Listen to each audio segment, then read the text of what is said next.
Like that child, my life was golden. Moving in these streets without being noticed. Soulja Boy, Big Draco, the first rapper to do literally everything. The founding father of internet rap. He's had an impressive 16-year run, still remaining relevant after all this time. And when Soulja Boy entered the game, he took over. He was the biggest artist in the world. Then 10 years later, he made the biggest comeback in history. Or did he? My name is Patrick CC. Make sure you're hydrated while watching this video. In 2005, 14-year-old DeAndre Way moved to Mississippi where his father bought him a computer and a mic. My dad, he lives in Mississippi. He was the one that bought the computer for me and the internet for me when I first moved down there. He would upload his first creations to the website SoundClick. I feel like I have to mention this early on just in case, but most artists, like literally 99% of artists, were not trying to upload their music to the internet in 2005. Most of them were still hustling CDs and trying to do local shows to impress A&Rs and get a record deal. Soulja was finding websites where people were trying to discover new music, back when this wasn't normal. He built his first fan base on SoundClick. It was basically the first SoundCloud. They had charts of buzzing artists and a trending page and things like that. His first real traction from the site came with the song called Doo Doo Head. It was kind of a meme song, but he hit the trending page and started getting a lot of streams. Once the traffic became consistent on SoundClick, he needed to interact with the fan base that he was building. This is where MySpace and YouTube come in. Soulja said in 2008, really all my MySpace views came from SoundClick and my YouTube views came from MySpace. They fed off each other. He uploaded his first YouTube video in March of 2006. Yes, he was the first rapper on YouTube. You could still see his very first video. Among his earliest creations, you'll find skits, vlogs, dance challenges, song promotions, etc. In one of his first videos, you can even see him laying down the foundation for the Crank That dance. He'll probably take credit for it, but the dance trend in hip-hop was well known and a very established thing. But as far as making a dance, putting it on the internet, and then getting other people to do the dance on the internet, he probably started that. 2006 was Soulja's foundation building year. He was uploading to SoundClick, uploading videos to YouTube, posting frequently on his MySpace, and just trying to stay tapped in with his fans. His biggest song at the time was I Got Me Some Babe, which garnered attention from DJs and fans around the country. This would be the song that eventually got him signed. He also generated a good bit of money from SoundClick. This site would allow people to download a song for $1, and then the artist would get 50 cents, and SoundClick would get 50 cents. This is an incredible split. I don't think any site would give you 50% of the revenue ever again. It's unclear how much he made around this time. Soulja said at one point he was getting 19,000 downloads per day, which would make his daily earnings around $10,000. In 2011, he said the number 100 grand. I generated over $100,000 with SoundClick. So I think that's probably how much he made from the website. But in today's interviews, he said he was making $25,000 a day. So when I was getting money, it was called SoundClick. Now they got SoundCloud. And I was getting 50,000 downloads a day. I was charging 99 cents for the song, but they would take a 50% split. Soulja lies a lot, bruh. Either way, generating that type of revenue while being independent in 2006 was basically unheard of. He amassed over 1 million friends on MySpace, making him the biggest rapper on the most popular social media. This all built up to spring of 2007, where his career would explode. Unfortunately, I think Soulja was always prioritizing feeding the beast and capitalizing on quick money he was making. He was a big quantity over quality type of guy. I mean, to be fair, he was really young. He was like 15, 16 when this was happening. It was so easy for him to just put out music and make a quick buck from it that he just kept doing it, which resulted in a lot of really bad music. Crank That Soulja Boy, the biggest song still to this day that Soulja has ever made. He had been doing the Crank That dance for about a year now, so his audience was familiar with it, but when Crank That Soulja Boy dropped, it was the anthem that the Soulja Nation could get behind. The song was exploding on MySpace and YouTube. People all over the world were uploading their versions of the dance. He knew it was a hit. He would upload his songs to illegal streaming sites, disguised as whatever was popular at the time. And I know from firsthand experience, I would try to download a popular song from LimeWire and it would just be a Soulja Boy song. It was honestly how I discovered him. Soulja released his first independent album, Unsigned and Still Major, the album before the album. Just a few weeks later, Soulja signed his first record deal. A producer/DJ known as Mr. Collie Park saw the buzz on MySpace and the massive internet following he had. Collie Park had an imprint with Interscope Records in which the Yin Yang Twins were signed to. Soulja was unlike any other artist at this time. Even Collie Park thought his page was fake, but he already was touring the country and had proof of him doing shows and everyone singing and dancing along. Soulja Boy was the first internet rap star, and Interscope Records took a chance on him.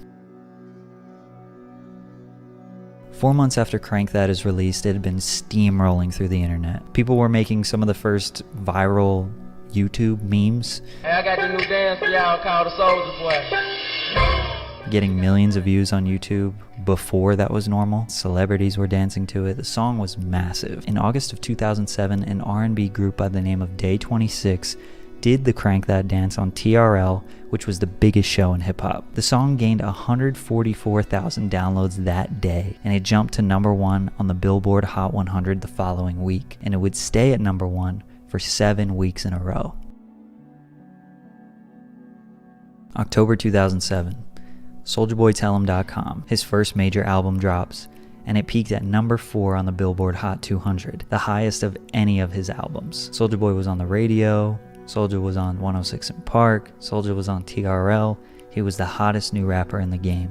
He was selling out shows all over the country, and at the age of 17, he was living a dream built on the internet, something nobody had ever done before. One thing I noticed about Soulja too was he always stressed promoting his MySpace, YouTube, or website. I mean, he legitimately named his first major album SouljaBoyTellHim.com in efforts to drive traffic to the site. He had thousands of daily viewers on his website. He treated his own site like it was a social media. There were forums and places where people could chat with each other and make friends. No algorithms, no other content, full creative control. Honestly, I don't know why more artists today don't utilize that, because it's so powerful. He knew social media was the new landscape for artists to build their careers. He stayed true to his roots.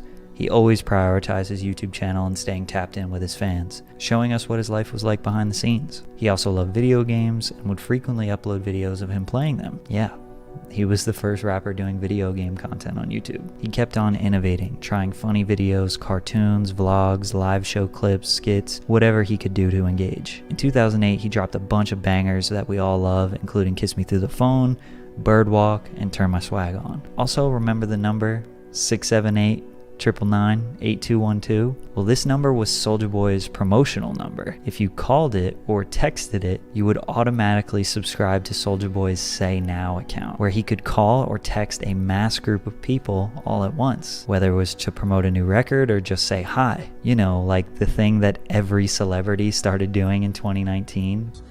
Man, I'm just gonna give out my number. 917-746-1444. Difference is Soulja had 4.9 million subscribers on his Say Now account. I got 4.9 million subscribers on my Say Now number. That he could reach with just one text or a voicemail. But then putting it in the song and making it catchy so that everyone would sing along, this is his most genius marketing tactic that he does not get enough credit for. Soulja has now been on top of the game for a year. He had amassed over 230 million YouTube views, something that I haven't even accomplished yet. He had more views than Columbia Records' whole page. Most view of all time. And then you look where I'm at. I'm number 5 of all time, motherfucker. Only person in front of me, Universal Music Group, Mondo Media, Chris Brown, and CBS. Crank That was 3 times platinum. He had sold millions of ringtones and was making millions of dollars. He dropped his sophomore album, I Soulja Boy Tell Him. Despite having a lot of success on numerous singles throughout the year, the album peaked at number 43 on the Billboard Hot 200. Shortly after this album release, there was a home invasion that led to Soulja allegedly shooting somebody 5 times. I hop out, I start shooting. Bow, bow, bow, bow, bow. This situation is extremely dodgy. There are multiple sides of the story that do not match up at all, and there's literally not even a police report that backs or says that this even happened. But basically, some dudes ran up in Soulja's house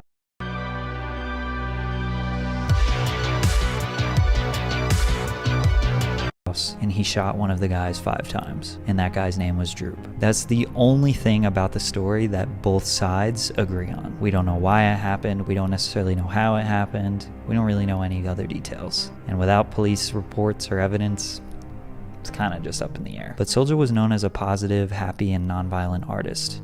None of his music at the time incited violence, and I'm sure people don't really believe or didn't believe at the time that he was about that life, but he was. And it kind of inspired him to put out one of the hardest tracks ever, called Pow, where he talks about the situation at the end of the song. 6 niggas that ran in my crib, AKs and pistols and shit. And he followed this with the song What You Know, which again was some of the hardest rapping and street talk we've ever heard from Soulja Boy.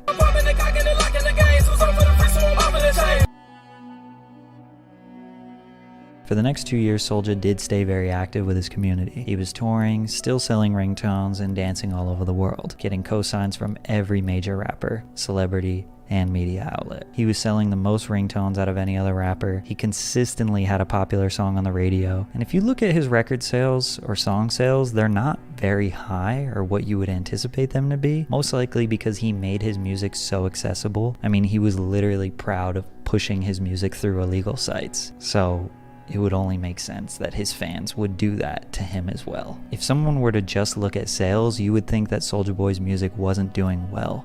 But he was the internet rapper, he was the radio rapper, he was the ringtone rapper. He wasn't the, hey, let me go buy Soulja Boy's album type rapper. Forbes reported that Soulja made $7 million in 2010. This is a nice sum of money.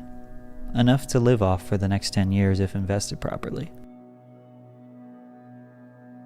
For 2 years, Soulja kept on pushing back his highly anticipated third studio album. He changed the name 3 times, pushed back the release date many times, said Justin Bieber, Lil Wayne, Nicki Minaj, Snoop Dogg, and Chris Brown were going to be on the album. But when it finally dropped, November 30th, 2010, The DeAndre Way, Trey Songz, 50 Cent, and Lil B were the big features. And the album sold about 18,000 first week, and only about 56,000 copies total, making it his lowest performing album. I think the combination of this and the home invasion changed him a little bit. He even claims that he was going to quit music, but his mentor and friend 50 Cent convinced him not to. He did say that he had a falling out with the label that signed him, Kala Park, and that they didn't provide the resources for the DeAndre Way to succeed. He said they didn't agree with the moves he was making with his own label, Stacks on Deck Money Yang, and that was a big part of the turmoil. In 2011, Soulja toured his album, also dropped 7 mixtapes, all of them with over 20 songs. That's basically a song every other day for an entire year. The music landscape was shifting, the Snap era and Crunk era was dying, and Soulja's new music just couldn't compete with the likes of Lil Wayne, Drake, Wiz Khalifa, Kanye, and Jay-Z, who were just running the charts. None of his music, new or old, was really being played on the radio. His relevance was just off the strength of the fan base that he built on the internet, which was strong. In 2012, he dropped 7 more mixtapes. In 2 years, Soulja Boy released more music than the entire discography of your favorite rapper. Some of these mixtapes amassed a whopping 70,000 streams total. I don't really know what his plan was, but that was simply way too much music. This is legit the reason why he can say he was the first rapper with this flow, or this style, or this beat, because he actually tried everything and pretty much released everything he's ever recorded. Which is a shame, because I think if Soulja Boy really buckled down, he could have some really great music. Some of his hits were made so effortlessly. Imagine if he really tried. Anyways, 2012 was a weird time because the ringtone era is basically done, but Instagram, Twitter, and Vine were just about to boom. Social media was expanding. It wasn't only just YouTube and MySpace anymore. Soulja had a lot of ground to cover. But one thing he did do in the meantime was show love to all rappers. He worked with Waka Flocka, Gucci Mane, The Game, Sean Kingston, YG. He seemed to have built good relationships and would occasionally give his platform to upcoming rappers. He had a legendary link up with Chief Keef in 2012, and he also famously put on the Migos. Soulja Boy actually gave them the beat to Versace, which was their first big hit. He had already recorded a song to that, but the Migos were sitting on a hit, so he allowed them to do their thing. In 2013, the Migos and Soulja Boy were doing a lot together. He does take credit for their entire career, which is obviously cap, but it's very likely that he got them started and helped them make some good connections. He also finally collaborated with Drake on the track We Made It and produced Yes Bitch for Nicki Minaj. And one of my personal favorites, he collabed with Lil Wayne on the song Trigger Finger. But 2013 proved to be the last year of relevance for Soulja for quite a long time. His 2014 started off rough. He was arrested for having a loaded handgun underneath his seat while driving through LA. Thankfully, this only landed him 2 years probation. He decided to lay low for a while. More mixtapes, still laying low.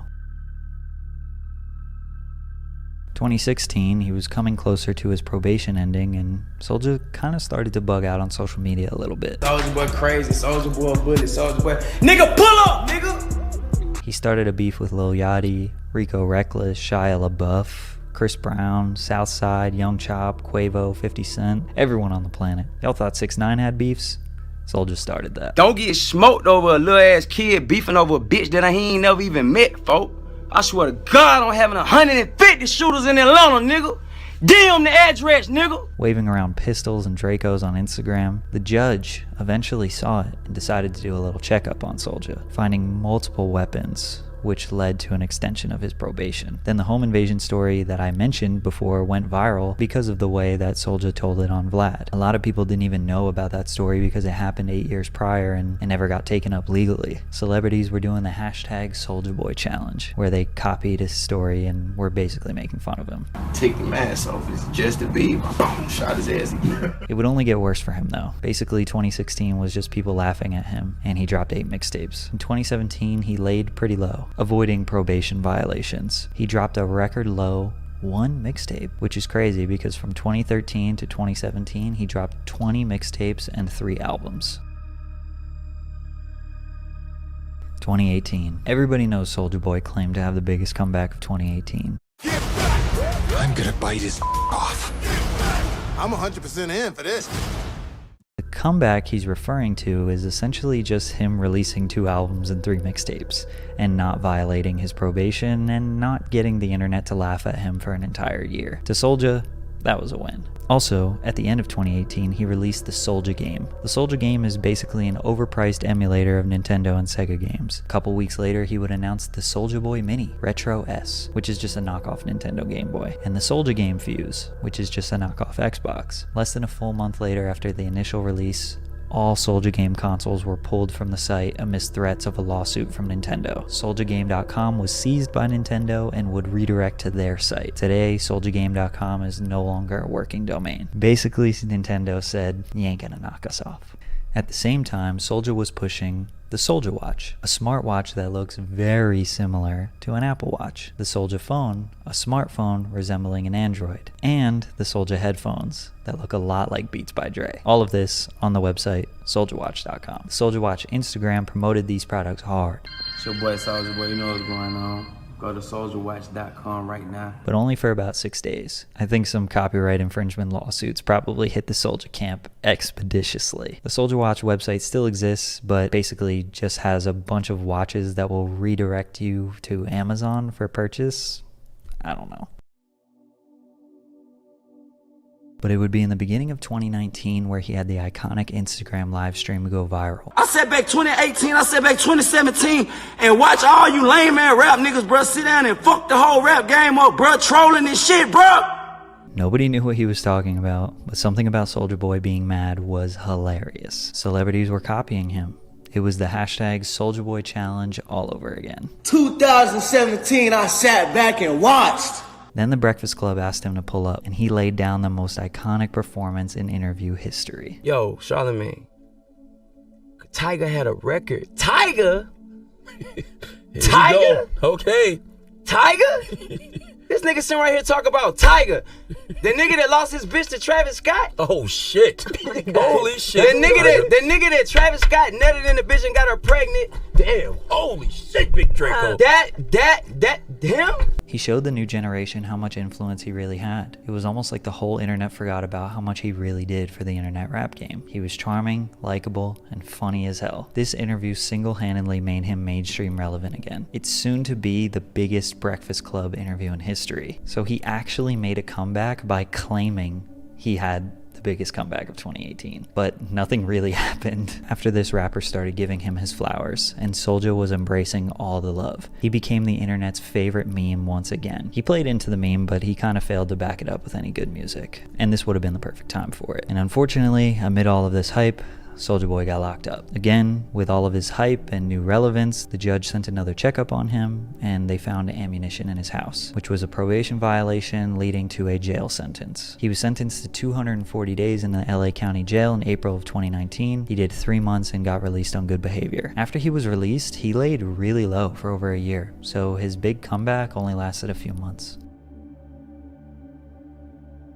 At the end of 2020, Soulja Boy started Twitch streaming and finally learning the new landscape of social media, and he spent quite a bit of time on TikTok. He was actually really late to that platform, but despite being late, he quickly figured out how to capitalize on it. She Make It Clap drops.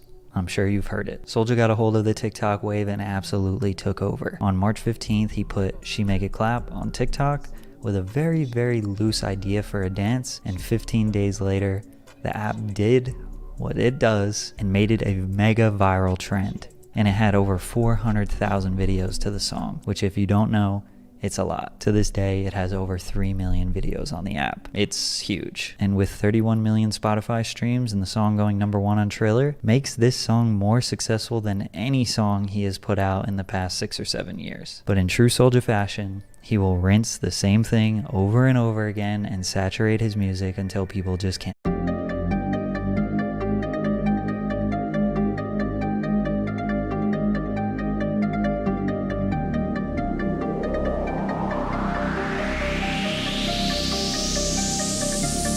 Skyscraper, high rises, skyscraper tops, plenty paper, money, plenty paper. We getting it. Tell my haters, tell them what? Tell my haters, tell them what? I'm on a mission, I'm on one. I see them later. Let's get it. Skyscrapers, skyscrapers, all of them. Plenty paper, 149, plenty paper. A-Fab. Tell my haters, tell my haters. Legends is born. I'm on a mission. Let's get it. I see them later. You know what time it is? Skyscrapers.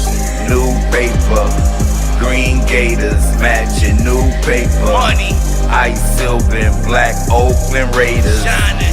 More money, more problems, more haters. I'm serving all tables like a waiter. Feeling like Snowman got my weight up. Riding down A-Fab, bumping Jada. Letter to Big, y'all know what it is. Skyscraper, high rises, skyscraper tops. Plenty paper, money, plenty paper. We getting it. Tell my haters, tell them what? Tell my haters, tell them what? I'm on a mission, I'm on one. I see them later. Let's get it. Skyscrapers, skyscrapers, all of them. Plenty paper, 149, plenty paper. A-Fab. Tell my haters, tell my haters. Legends is born. I'm on a mission. Let's get it. I see them later.